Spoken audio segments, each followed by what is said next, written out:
November 10th, 1899, Volume 3, Obedience to the Confessor.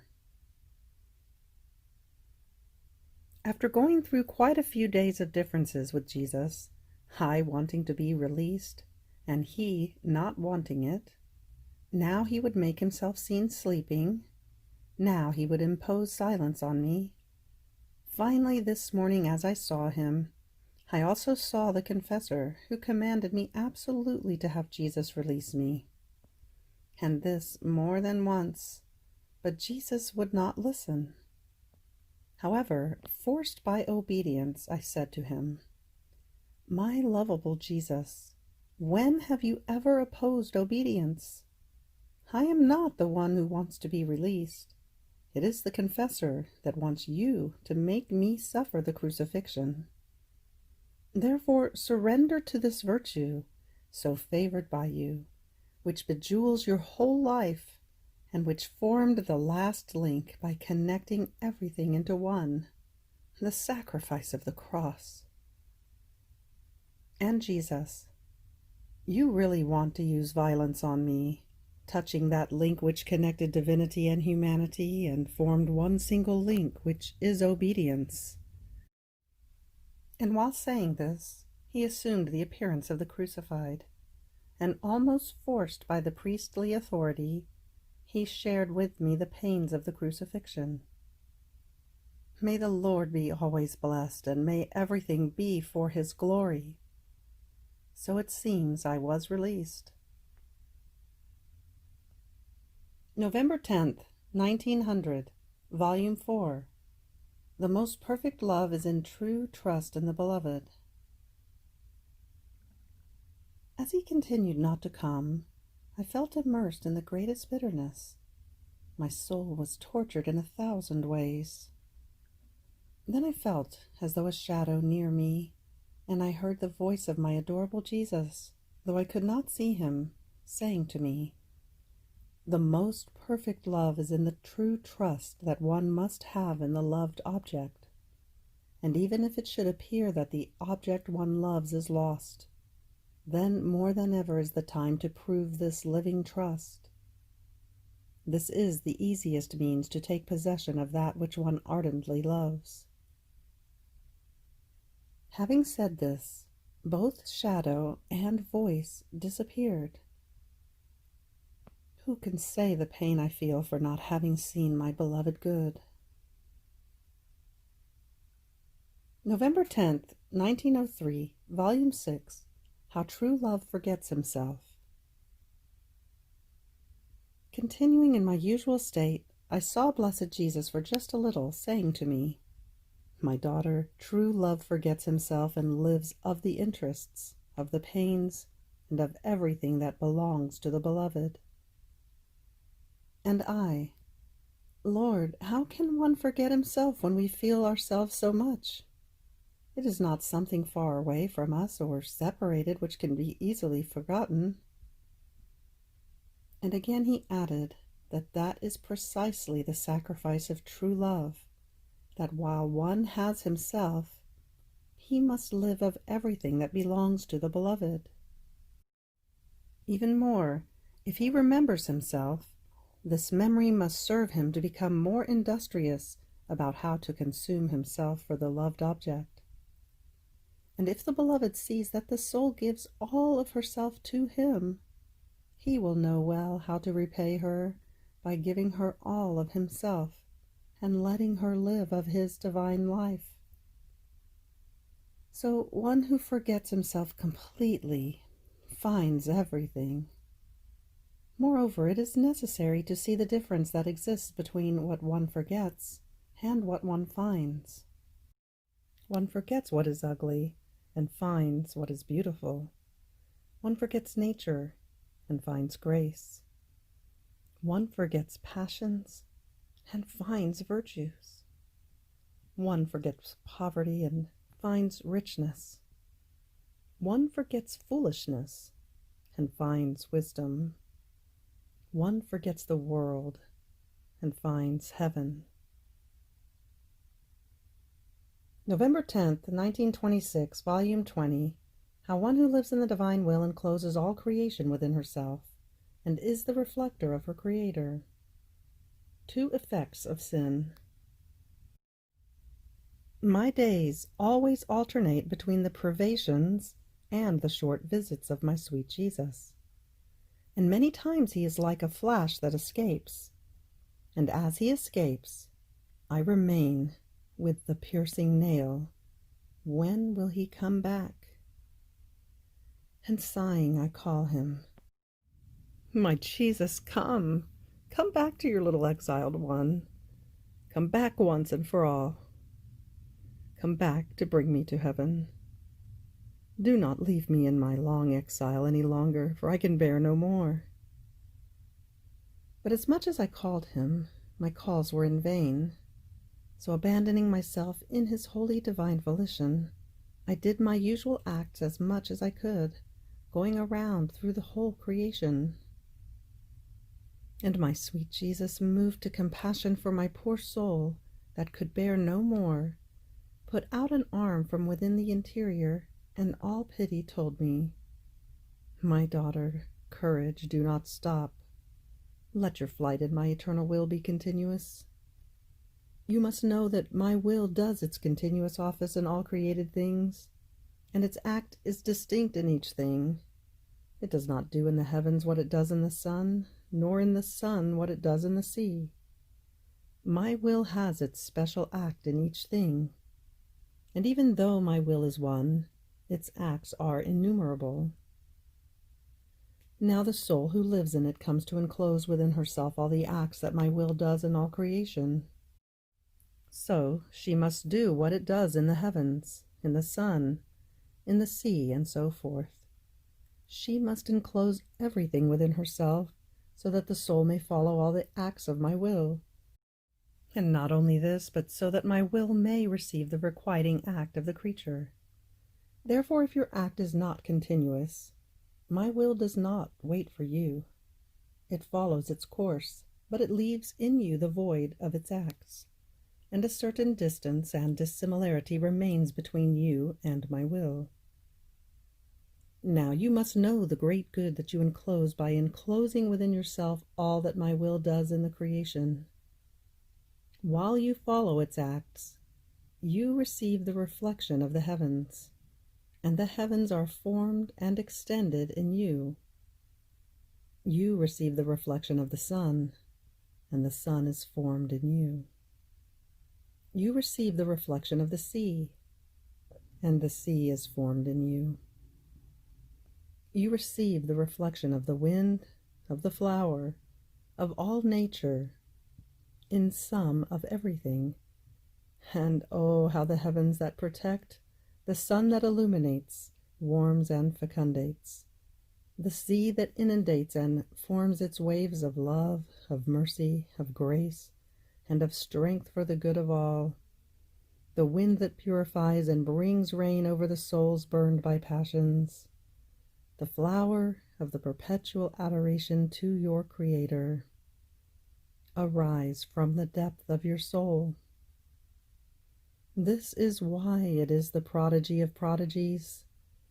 The living in my will is the true triumph of the supreme Fiat, because the soul becomes the reflector of her Creator and of all our works.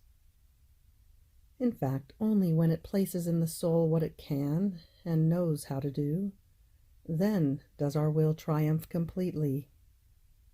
It wants to see in her not only He who created her, but all of His works.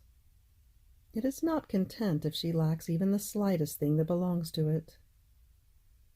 The souls of the supreme Fiat will be our works, not incomplete, but complete. They will be the new prodigies never before seen or known, either by earth or by heaven. What will not be the enchantment, the surprise of the very blessed when they see the first daughter of the divine Fiat enter their celestial fatherland?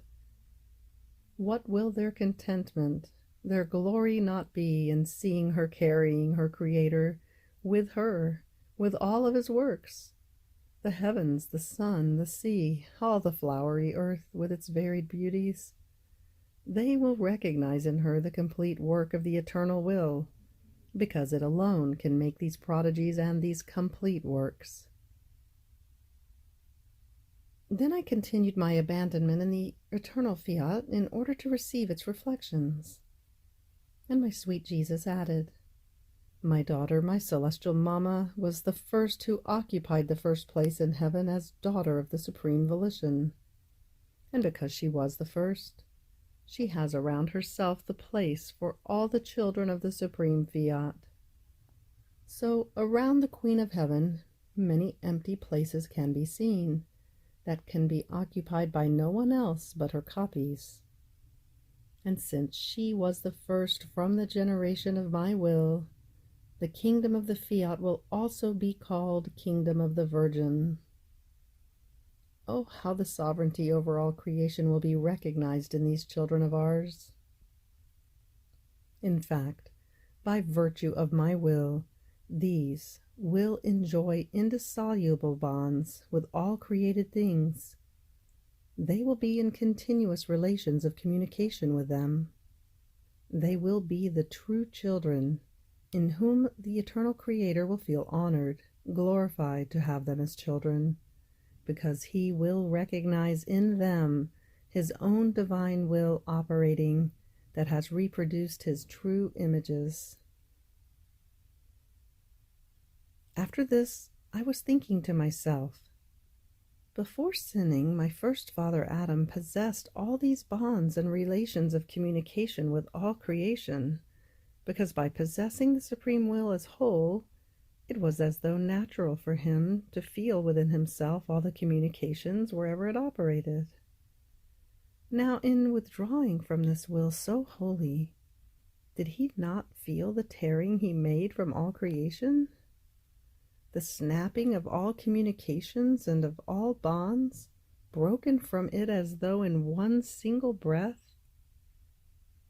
If by just thinking of whether I must do an act or not, and by just hesitating, I feel that the heavens tremble, the sun withdraws, and all creation is shaken and is in the act of leaving me alone, so much so that I myself tremble together with them, and frightened, immediately without hesitating, I do what I must do.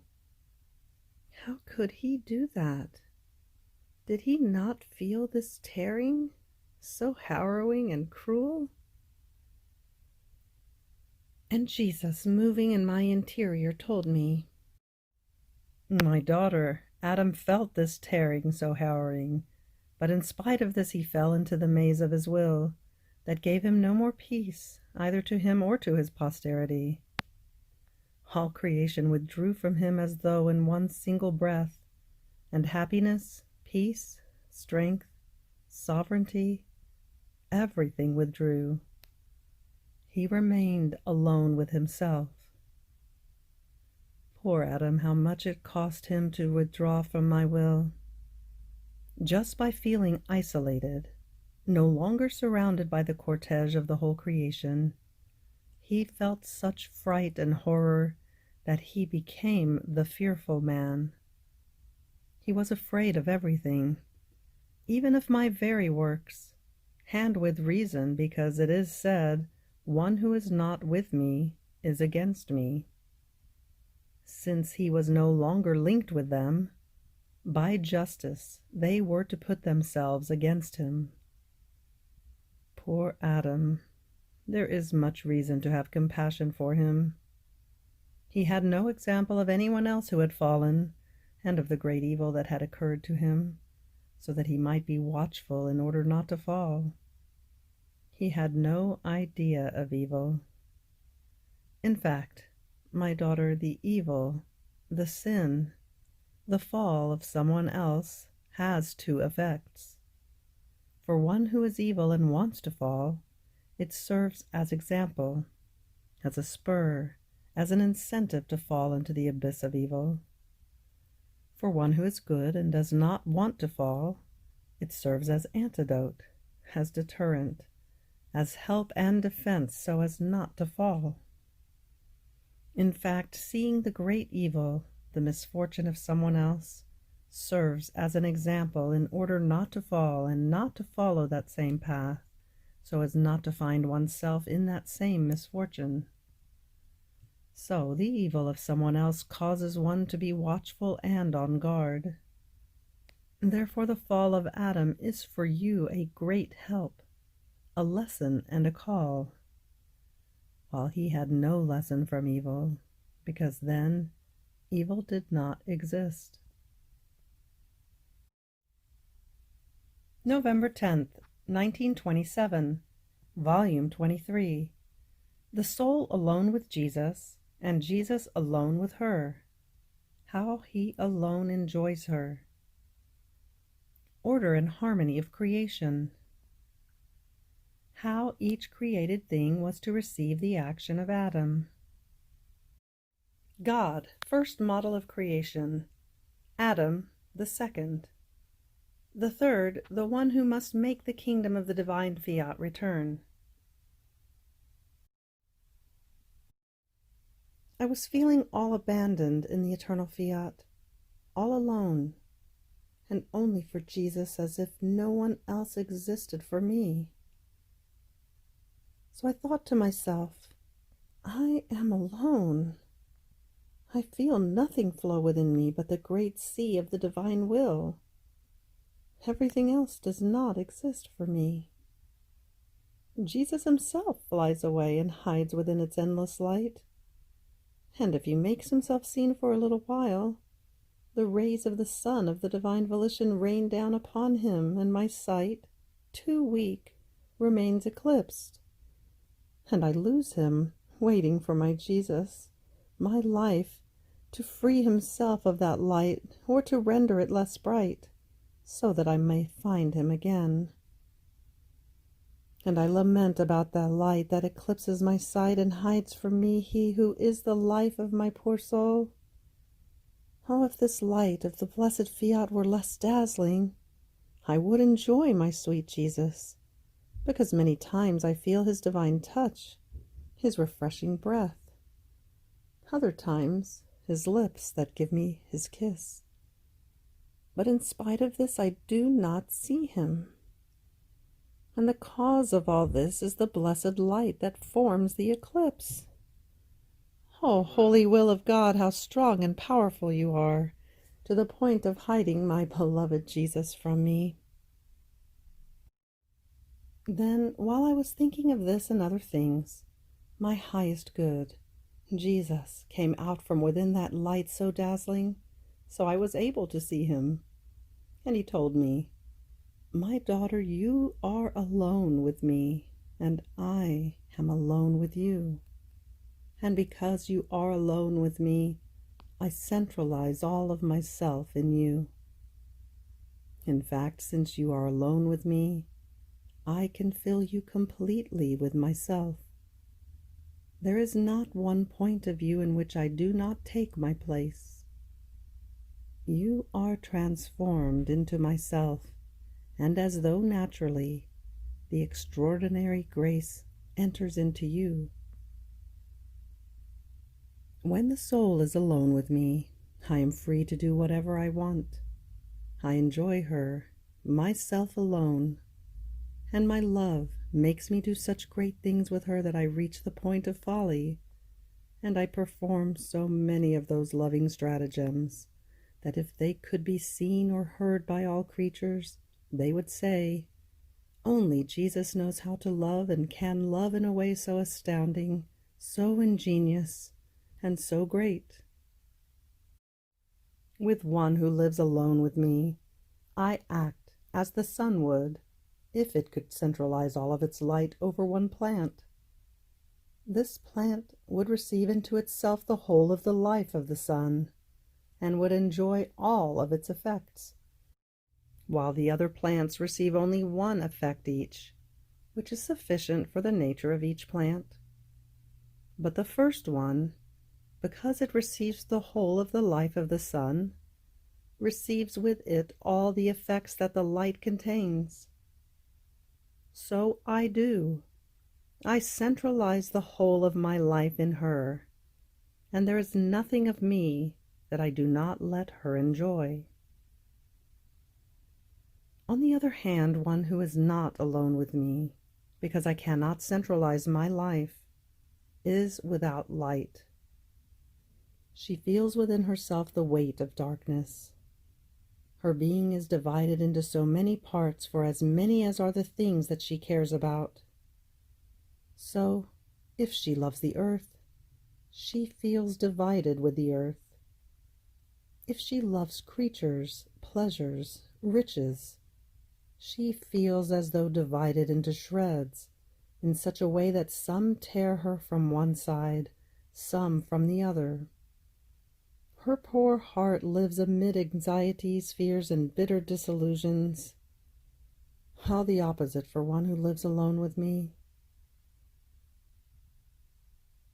After this I was following my round in the divine volition, and as I arrived at Eden, I was glorifying my Creator in the act in which, with his omnipotent breath, he infused life in the body of my first father Adam. And my always lovable Jesus, moving in my interior, told me, "Daughter, with what order and harmony was man created? Adam was created by us as king of all creation, and as king he held supremacy over all things. And if he had not rejected our fiat, possessing the unity of it, during his whole life he would have filled all created things with his acts. As king and owner, he had the right that each created thing undergo his action and be invested by its light, since each one of his actions was a sun, one more beautiful than the other. So he was to form the crown for all creation. He would not have been true king had he not known all of his dominions and possessed the right to place his acts in all the things created by us. It happened as when someone is the owner of a land. As the owner, he has the right to stroll within it, to plant flowers, plants, trees, in sum, anything he wants. So Adam was. With the power of our divine fiat, he did whatever he wanted. He bilocated in all created things, and if he spoke, if he loved, if he adored and operated, his voice resounded throughout the whole creation, and it was invested by his love, adoration, and work. Therefore, the divinity felt the love, the adoration, the work of his first Son in all of his works. Now, the whole work of Adam would have remained in all creation as the first model for all of his descendants, who would have modeled all their acts in the reflections of the light of his acts, that as first father he would have given as inheritance to all his descendants, who would have had not only their model, but the possession of his very acts. What glory would ours and his have been to see the works of our dear Son, of our precious treasure, who had been given birth by our love, fused with our works. What happiness for him and for us! Now, if this was our purpose for which all creation was created, as well as our dear jewel, which is man, is it not right that, even though Adam started but did not finish, or rather he finished in sorrow and in confusion because he rejected our divine will that served him as first act and made him operate in the works of his Creator, we fulfill this, our purpose, in his descendants? This is why I call you into the midst of my works in all creation, to form the model within which the other creatures must model themselves in order to return into my fiat. If you knew what joy I feel when I see that, making my divine volition your own, you want to animate the light of the sun to tell me that you love me and to ask me for my kingdom, and so with the swiftness of the wind, the murmuring of the sea, the flower, the outstretched heavens, and even the singing of the tiny little bird, you want to give your voice to all, animate all to tell me that you love me, that you adore me, and want the kingdom of the supreme Fiat. I feel such contentment that I feel the first joys, the first love of my dear Jewel being repeated for me, and I feel inclined to put everything aside, to forget everything, so as to make everything go back to the way it was established by us. Therefore be attentive, my daughter. This is about something too great. You must know that the first model in creation was the Supreme Being, within which was man to model all his acts with his Creator. The second was to be Adam, within which all his descendants were to model themselves. But because he withdrew from my will, since my will and its unity were missing in him, he lacked the brushes, the colors, and the raw material to be able to make the models in the likeness of his Creator. Poor one, how could he form models with the very divine form if he was no longer in possession of that will that administered to him the ability to do it, as well as everything that was needed to be able to form the very models of God? By rejecting my divine Fiat, he rejected the power that can do everything and knows how to do everything.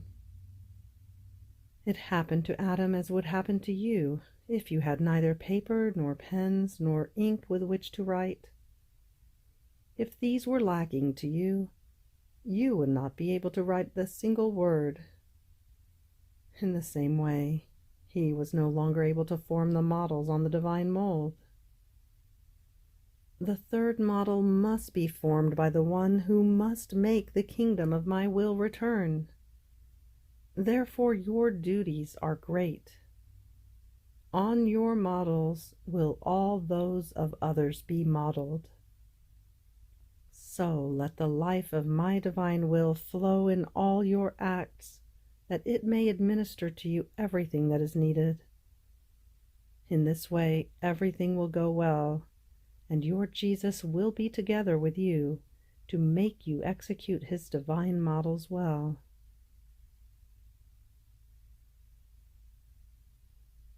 November 10th, 1928, Volume 25. One who lives in the divine will has her own sea, and enclosing everything, as she prays, it murmurs heavens, sun, and stars. The blessing of Jesus, contest and feast of all in blessing the little daughter of the divine will. After I had gone through several days of privation of my sweet Jesus, my poor heart could take no more. I felt it undone, and I remembered vividly his many visits, his lovable presence, his enrapturing beauty, the gentleness of his voice, his many beautiful lessons, were memories, many memories that wounded me, undid me, and made me long for my celestial fatherland like a poor pilgrim tired of my long journey. And I was saying to myself, everything is ended. I hear nothing but a profound silence, an immense sea that I must cross without ever stopping, to ask everywhere and in every place for the kingdom of the divine will. And tired, I began to do my usual round, to follow its acts. And my sweet Jesus, moving in my interior, clasped me in his arms to give me strength, and told me, "My daughter, just as the seas murmur continuously, so do I hear in you the sea of my divine Fiat, and you, with your prayer, form your continuous murmuring in the sea of it. And while it murmurs, now you enclose the sun, and it murmurs light. Now you enclose the heavens, and as it murmurs, you enclose the stars. Now you enclose the wind, and it murmurs moans and shouts of love. Now you enclose the earth, and it murmurs flowers. So in your murmuring, you make flow now light, now heavens, now stars, now wind, and flow laments of love, unutterable moans of a wounded heart, and shouts of delirium of an unrequited love. And now flow all the flowerings created by me. Oh, how beautiful is my sea and yours! Oh, how the sea of the earth remains behind, because it murmurs but does not enclose heaven, sun, wind, and everything in its murmuring, but only fish.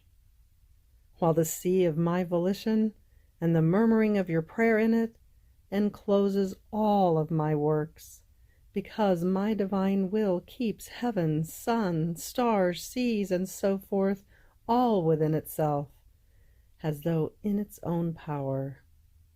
And as you murmur in it with your prayer, you find them all.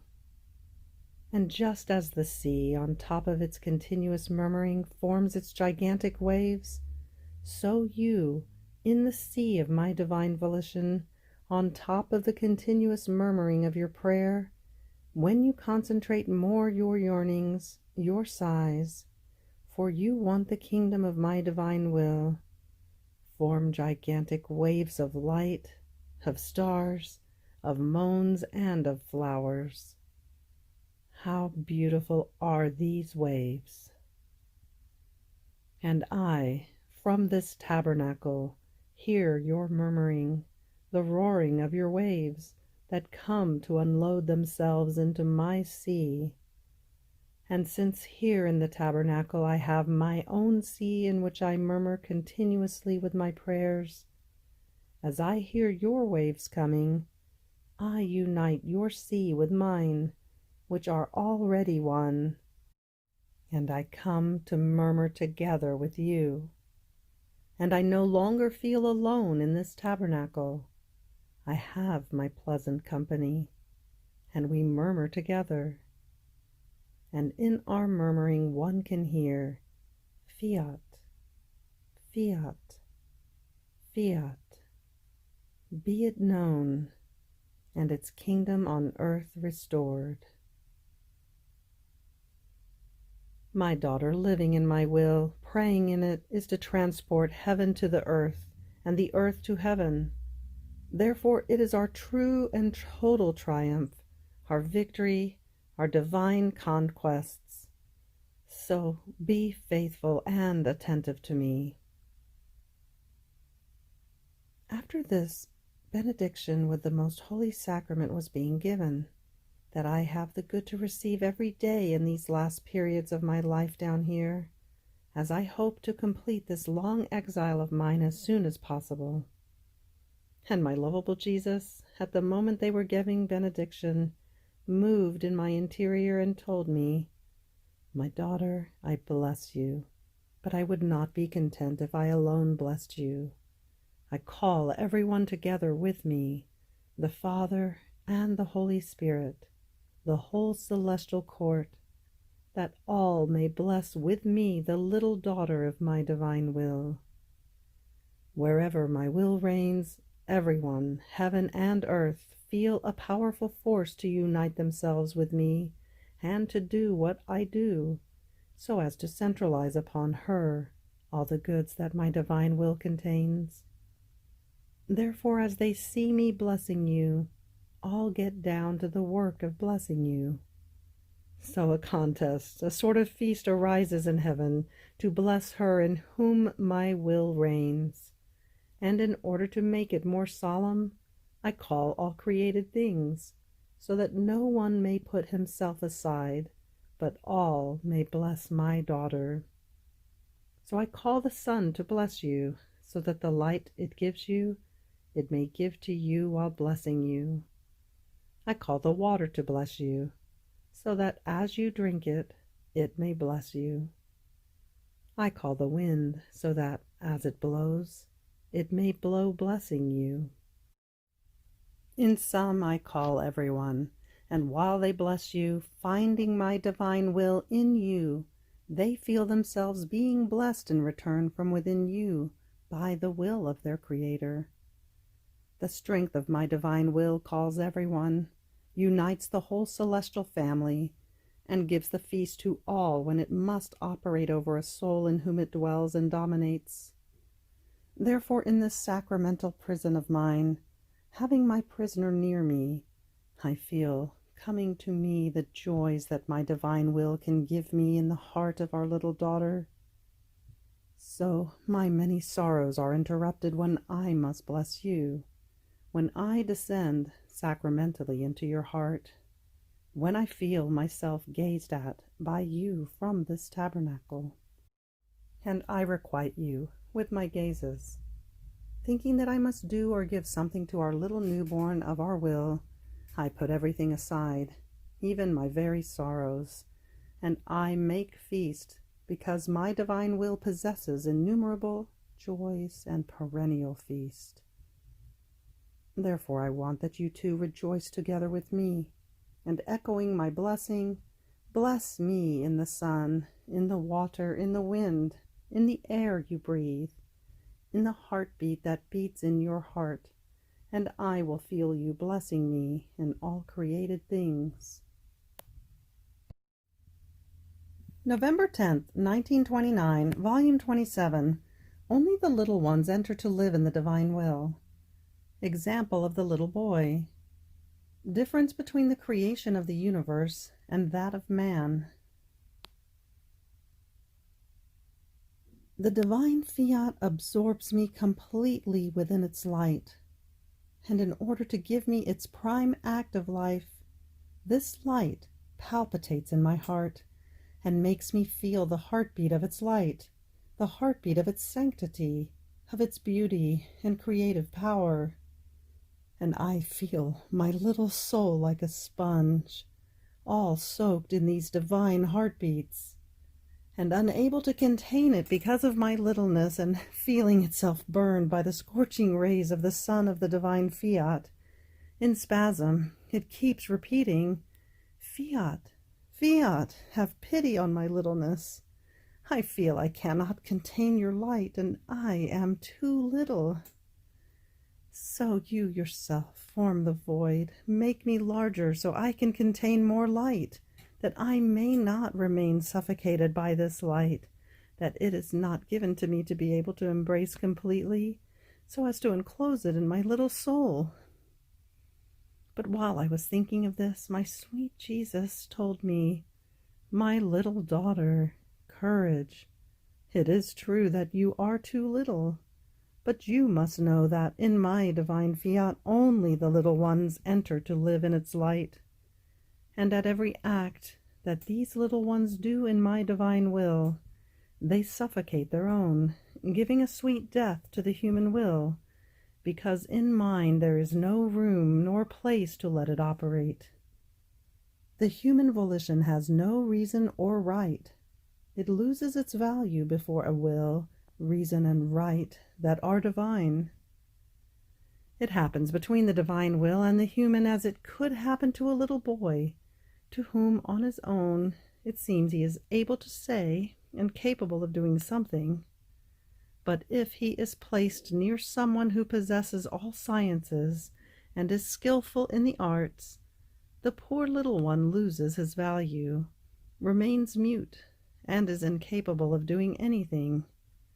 And he remains fascinated and enchanted by the lovely speaking and fine operating of the scientist. My daughter, this is what happens. The little one, without the great one, feels he is something. But before the great one, he feels littler than he is. More so because the height and immensity of my divine will. Now you must know that as many times as the soul operates in my divine will, she empties herself of her own, and forms as many doors to let mine enter.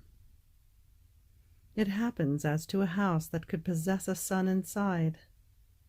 the more doors it has, the more rays come out through each door.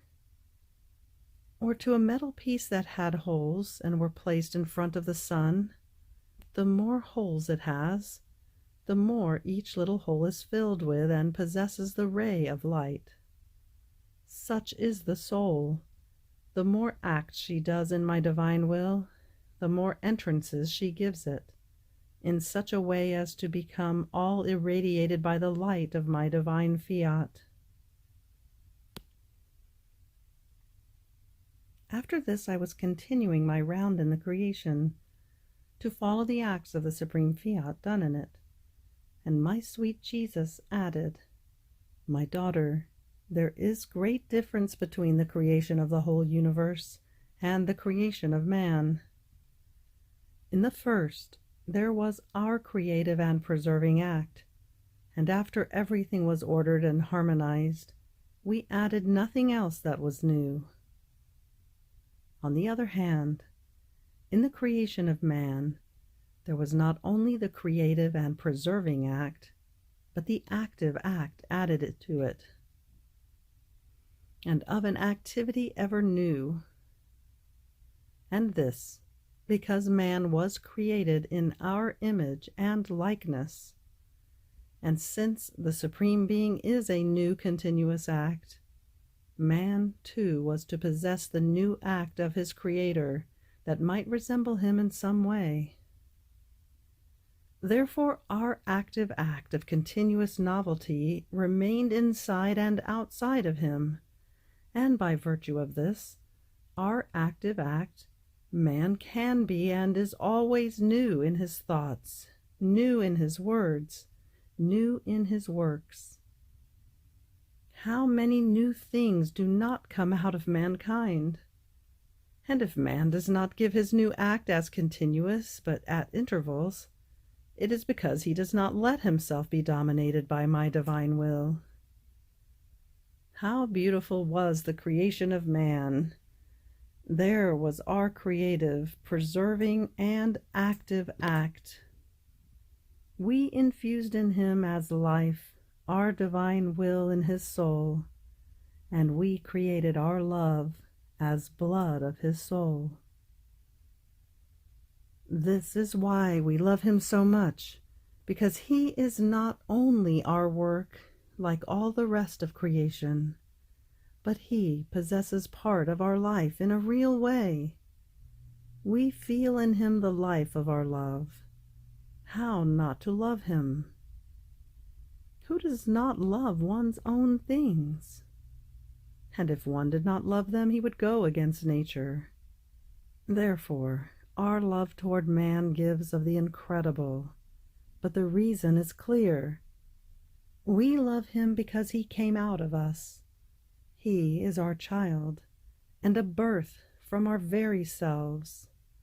And if man does not exchange his love with ours, if he does not surrender his will to us, to keep ours, he is more than barbarous and cruel against his Creator and against himself, because not recognizing his Creator and not loving him, he forms a maze of miseries, of weaknesses inside and outside of himself, and he loses his true happiness.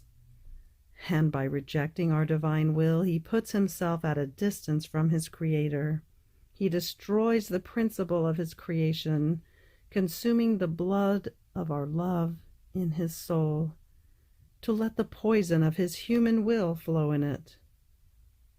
Therefore, until our will is recognized and forms its kingdom in the midst of creatures, man will always be a disordered being, and without the likeness of he who created him. November 10th, 1933, Volume 32. How the Divine Will does not change either action or way. What it does in heaven, it does on earth. Its act is universal and unique. One who does not live of my will reduces the divine craftsman to idleness and escapes from his creative hands. It seems my poor mind does not know how to do anything other than think about the divine will. I feel a powerful force over me that does not give me time to think or to want anything other than only that fiat, which is everything for me. So I thought to myself, oh, how I would want to do and live of divine will, as one does and lives in heaven. And my sweet Jesus, surprising me with his brief little visit, told me, my blessed daughter, in my celestial fatherland the unique and universal act reigns. One is the will of everyone. What one wants, the other wants. No one changes either action or will. Each blessed feels my volition as their own life. And everyone, having one single will, forms the substance of the happiness of the whole of heaven. Even more, because my divine will does not know how to do, nor can it do broken acts, but continuous and universal acts. And since it reigns in heaven with its full triumph and with the totality of its dominion, everyone feels its universal life as by nature, and they are full even to the brim with all the goods that it possesses. At the most there can be according to the capacity of each one, and to the good that they have done in life, but no one will be able to change either will or action or love. The power of my divine will has all the blessed absorbed, identified, fused in itself, as if they were one alone. But do you believe that it extends its universal act and its palpitating and communicative life to every creature only in heaven? No, no. What it does in heaven it does on earth. It does not change either action or way. Its universal act extends to each wayfarer, and one who lives in it feels its divine life, its sanctity, its uncreated heartbeat that, while it constitutes itself life of the creature, with its incessant motion, it always repours itself over her without ever ceasing. And the happy creature who lets it reign feels it everywhere, inside and outside. Its universal act has her surrounded on all sides in a way that she cannot go out of my will. And its continuous giving keeps her always occupied to receive, so that even if she wanted to, she does not have the time to do and to think about other things. Therefore the creature can say and can be convinced that as one lives in heaven, so she lives on earth. The only difference is of place, but one is the love, one is the will, one the action. But do you know who does not feel the life of heaven in her soul and does not feel the universal act, the unique strength of my will? One who does not let herself be dominated by it, who does not give it the freedom to let it reign. This one then changes action, love, will, every movement. But it is not my will that changes. It cannot change. But it is the creature who changes, because living of human will, she has neither the virtue nor the capacity to receive the universal and unique act of my will. And the poor one feels herself changeable, without firmness in good, always an empty reed that does not have the strength to resist every little puff of wind. The circumstance, the encounters, the creatures, serve as wind in order to spin her around, now to do one action, now another, now to love one thing, now another. And therefore one sees now sadness, now happiness, now fervor, now coldness. now inclination to virtue, now to passions. In sum, as the circumstance ceases, so does the act cease in them.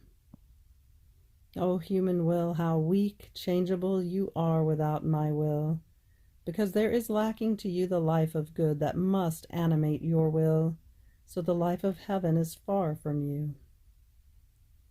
My daughter, there is no greater disgrace or evil that merits to be cried over more than doing one's own volition. So I continued to think, but why does God have so much interest that one does the divine will? And my always lovable Jesus added, My daughter, do you want to know why I have so much interest that one does my will? Because this was the purpose of why I created the creature, and her not doing it destroys for me the purpose for which I created her.